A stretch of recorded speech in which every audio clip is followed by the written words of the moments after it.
বিসমিল্লাহির রহমানির রহিম।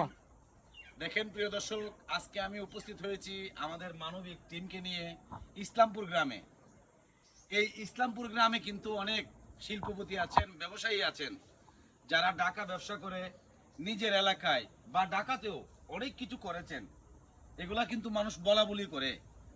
তো আজকে একটা কথা বলবো, আপনাদের ইসলামপুর গ্রামের যত প্রবাসী ভাইরা আছেন, ব্যবসায়ী ভাইরা আছেন, তাদের উদ্দেশ্যে এই যে দেখেন আপনার গ্রামের একটা প্রতিবন্ধী বোন, জন্মগত বোন। তোমার কয় বছর বলতে পারবা?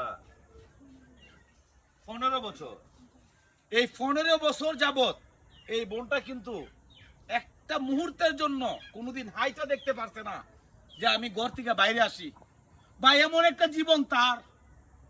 আরে ভাই, আমরা হারতাছি, ঘুরতাছি, ফিরতাছি, যখন যেখানে মন চাইতেছে যাইতাছি, কিন্তু এই বোনটা আজকে 15 বছর যাবত ঘরবন্দি।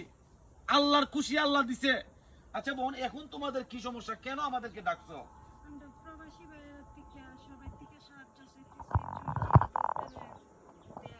আজকে দুপুরে কি খাইছো?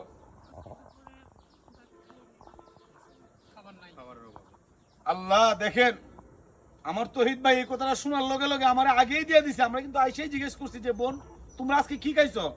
ভাই আমরা খাইছি না। আর এই কথা শুই নাই তহিদ ভাই আমার তো এই 1000 টাকা দিয়ে দিছে। এখন এই টাকা থেকে তাদের জন্য খাবার আনবো, খাবার আইনা খাবার দিয়া তারপরে আমরা যাব। দুপুরে খাইছে না ভাই। শীতের দিন কত বড় রাত, ঘুমাইলে রাত পোয়ায় না। এই রাত গেছে, সকাল গেছে, দুপুর গেছে, এখন বিকাল, এখন পর্যন্ত খাইছে না। দেশবাসীর কাছে আমরা সবাই অনুরোধ করে বলি ভাই, 10 টাকা 20 টাকা দিয়া অন্তত এই মানুষটার একবেলা খাবারের ব্যবস্থা করে দিন। আর কিছু চাই না, তারা ঘর বাড়ি কোনো কিছু চায় না ভাই, খালি 2 বেলা ভাত খাইতে চায়। তাদের বিকাশ নাম্বার দেওয়া হবে, আপনারা এই বিকাশে ওনাদেরকে দেখে তারপরে বিকাশ করতে পারবেন ইনশাল্লাহ। সবাই সহযোগিতা করুন ভাই।